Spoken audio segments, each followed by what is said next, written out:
once again to Eye on the Tigers News. I'm Andrea Ross. And I'm Abby Garrett. Thanks for joining us for the news we've been following for you. The Senate on Tuesday adopted a GOP budget that paves the way for an assault on President Barack Obama's health care law this summer and a partisan showdown over spending bills this fall.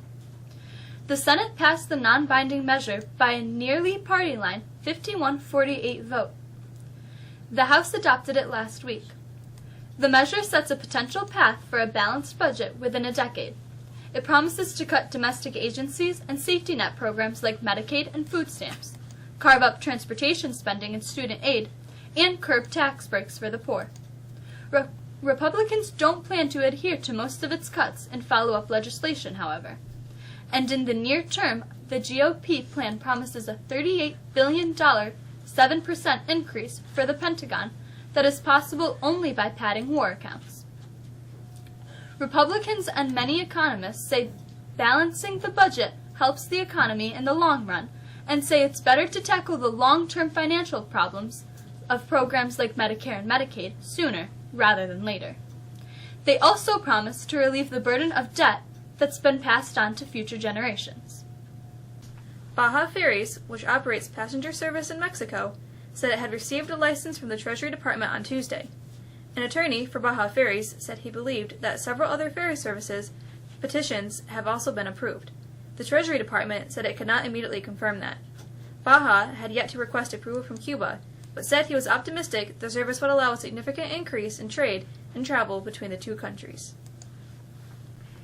Mike Huckabee declared his presidential candidacy Tuesday, counting on his brand of conservative populism to make his second White House bid more successful than his first. In 2008, he captivated evangelical Republicans, but couldn't build wide enough support to win the Republican nomination. He was joined by Carly Fiorina, who also announced her candidacy. The former CEO of computer giant Hewlett-Packard is the only woman on the GOP platform. Neurosurgeon Ben Carson also announced his candidacy, bringing the total number of candidates to 9. On the Democratic side, only Hillary Clinton and Bernie Sanders have announced candidacies. The co-pilot of Germanwings Flight 48525 appeared to practice a controlled descent on his previous flight 2 hours before he crashed the A320 jet into Mountainside in March, French air accident investigators said Wednesday. Co-pilot Andreas Lubitz set the plane into descent mode 5 times in a 4.5-minute period during the flight from Dusseldorf to Barcelona, then brought it back up again on a flight, according to investigative agencies' report on the crash. Prosecutors have previously said Lubitz intentionally locked the pilot out of the cockpit and crashed the plane on his return flight from Barcelona to Dusseldorf in the French Alps on March 24th, killing all 150 people on board. California water regulators adopted sweeping, unprecedented restrictions on how people, governments, and businesses can use water amid the state's ongoing drought, hoping to push reluctant residents to deeper conservation. The State Water Resources Control Board approved rules Tuesday that force cities to limit watering on public property, encourage homeowners to let their lawns die, and impose mandatory water savings targets for the hundreds of local agencies and cities that supply water to California customers. A pizza delivery driver who was carjacked, robbed, and stabbed still managed to get the pizza delivered, calling the restaurant for a fresh pie while he was being treated in the hospital emergency room that ordered the food. The Courier-Journal reported 19-year-old Josh Lewis was delivering a pizza from Spinelli's Pizzeria to Norton Hospital emergency room when a man stabbed him in the back, robbed him, and stole his black Jeep Cherokee on Sunday afternoon. The pizzeria's regional manager says Lewis called the restaurant while being treated at the Norton emergency room to ask co-workers to make the interrupted delivery. Police say a 95-year-old World War II veteran used his cane to fight off a would-be robber in Manchester, New Hampshire. Arthur Cambris was leaving a pharmacy on Saturday when a man approached and reached for his wallet, which was in a zippered pocket. Cambris started to fight him off and hit him several times with his cane. A passerby helped Cambris, and the attacker fled. Cambris wasn't hurt, and the Good Samaritan drove him home. With a look at a forecast that's more summer than spring, here's Alyssa.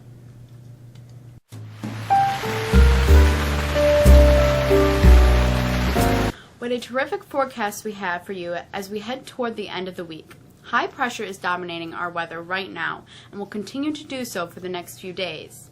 We'll have a bright sunshine all day Wednesday with temperatures close to 80. Much of the same is expected for Thursday, although we could see a few clouds filter the sun in the afternoon. But again, temperatures a good 10 degrees warmer than normal. On Friday, we really start to feel some summer heat. Temperatures will be in the mid-80s as some southerly air moves in. Some of that air will be a little humid, and that air could spark some showers and thunderstorms for Saturday. A better chance of thunderstorms remains for Sunday. Some long-range data suggests that some cooler air will make its way into our area by this time next week.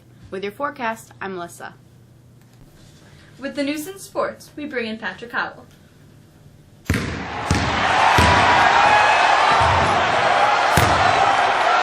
In what some have called the most exciting lacrosse game in Mexico's short history in the sport, the Lady Tigers weren't able to hold off Homer in a sudden death heartbreaking loss after 2 scoreless overtime sessions. Homer scored the winner in the 3rd overtime. Emma Andrews, Rachel Ladd, and Cassidy Myers all scored twice for the Lady Tigers. Mexico baseball and softball both have home games against Homer this afternoon, and both teams are fighting for their playoff lives as the final 2 weeks of the season begin. The boys and girls track teams are also home today for dual meets against Cortland. The New York Rangers will look to even up their Stanley Cup series with the Washington Capitals tonight after falling 1-0 in Game 3 on Monday. Mike Conley returned just 8 days after having facial surgery to score 22 points, and the Grizzlies used a smothering defensive effort to beat the Golden State Warriors 97-90 on Tuesday night, evening the Western Conference semifinals 1-1. Shortly before tip-off, the Atlanta Hawks learned that John Wall wouldn't be playing for the Washington Wizards in Game 2 of the Eastern Conference semifinals. That should have made things a lot easier for top-seeded Atlanta, right? Hardly. Taken to the limit again, the Hawks finally pulled away for a 106-90 victory over the Wizards on Tuesday night. That was much closer than the score indicated, and even the series at 1 game apiece. And finally, the Yankees and Mets both scored wins last night. Both New York teams sit atop their respective divisions. The Yanks beat Toronto 6-3 behind 8 shutout innings from Michael Pineda, while the Mets took care of Baltimore 3-2 in an interleague matchup. That's it for sports. I'm Patrick Howell. Svenja has a peek at what's on the calendar.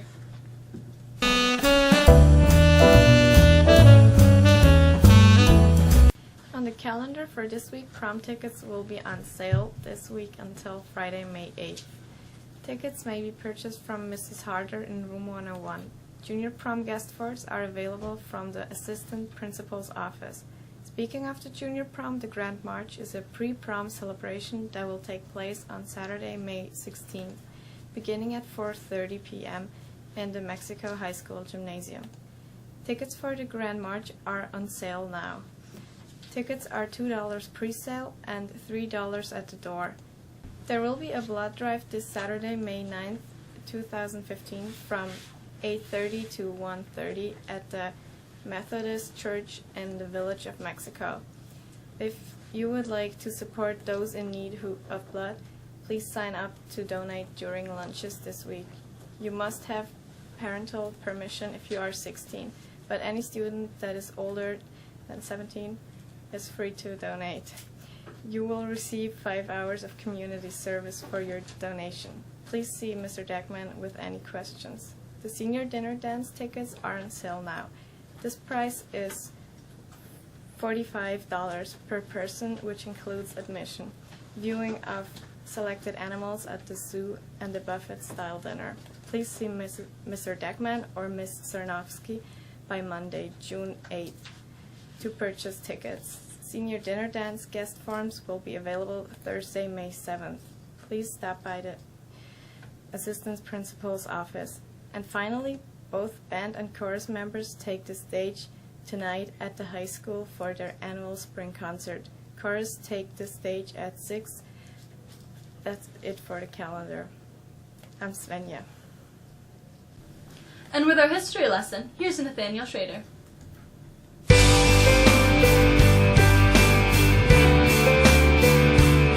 On On this day in history, in 1882, the Congress passed the Chinese Exclusion Act, which barred the Chinese immigrants in the United States for 10 years.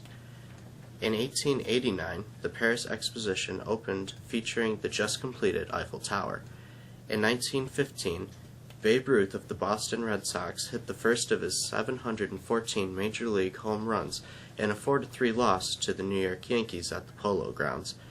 In 1937, the hydrogen-filled German Hindenburg burned and crashed in Lakehurst, New Jersey, killing 36 of the 97 people on board and a Navy crewman on the ground. In 1954, Roger Bannister became the first athlete to run a mile in less than 4 minutes, finishing in 3 minutes and 59.4 seconds during a track meet in Oxford, England. In 2001, Pope John Paul II, during a trip to Syria, became the first pope to enter a mosque. And in 2002, Spider-Man became the first movie to make more than $100 million in its opening weekend. That's our history. I'm Nathaniel. Thanks for being with us. For the staff of Eye the Tigers News, I'm Andrea Ross. And I'm Abby Garrett. Have a great day.